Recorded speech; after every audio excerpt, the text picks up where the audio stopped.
Marijuana use among teenagers is at its highest in 30 years. In fact, kids smoke pot more than any other illegal drug. Many don't think it's dangerous, but local health officials are alarmed about the harmful effects of chronic marijuana use on learning. Carmen Polito is a psychologist who studies those effects. She joins me now. Welcome, Carmen. Thank you. Let's start with the hard data on marijuana use among local teens. In 2011, 26% of ninth graders and 39% of 11th graders reported using or trying marijuana. Also in 2011, the percentage of students in those grades reported using marijuana in the last 30 days, it grew by 50%.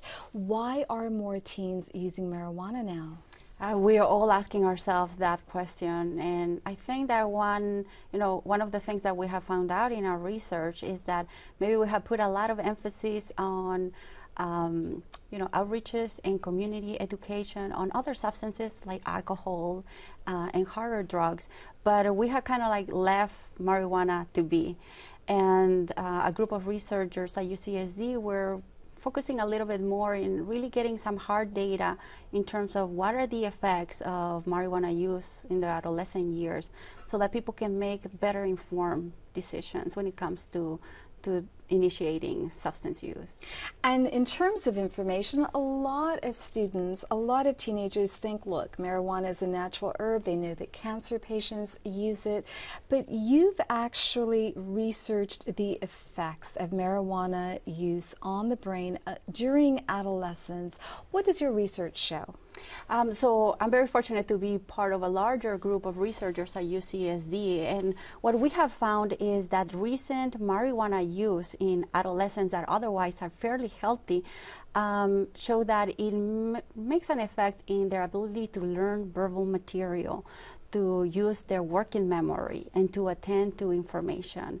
This is within 7 days from last use. Now, these results of impairment in these abilities is when we compare them to healthy adolescents who are not using any substances. Is the damage long-term? You know, there's some good news, and the good news is that we observe that after some abstinence, these abilities recover. So we know that after 2 or 3 weeks, things like working memory and learning of verbal material improves so that you cannot really tell apart healthy adolescents from marijuana users. But other cognitive abilities like attention or errors in executive functioning, they appear to linger a little bit longer, even longer than a month. A lot of these teens have parents who come from an era, a generation where marijuana use was rampant. But the marijuana that's used now isn't their father's marijuana or their mother's marijuana, is it?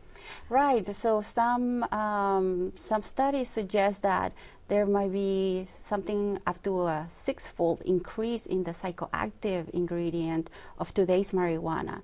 So what this suggests is that what people are smoking nowadays might be a lot more potent, and this will lead to greater concentrations of toxins in the brain. And so that's why we are particularly interested in knowing what kind of effects can this lead to? What signs should parents look for in discerning or detecting whether their kids are using pot? You know, parents were very bad at identifying marijuana use, and I think that it's very important for them to be mindful of any changes in the adolescent's behavior, not wanting to hang out with their friends, or changes in their grades, or not discussing what their goals are anymore. This together with maybe some other behaviors like being more secretive or spending more time alone with their peers or in their room. I think that these would be some things that could suggest that something is happening, and I think a good idea would be for parents to have a conversation early on if they have a suspicion that their teenagers are using marijuana.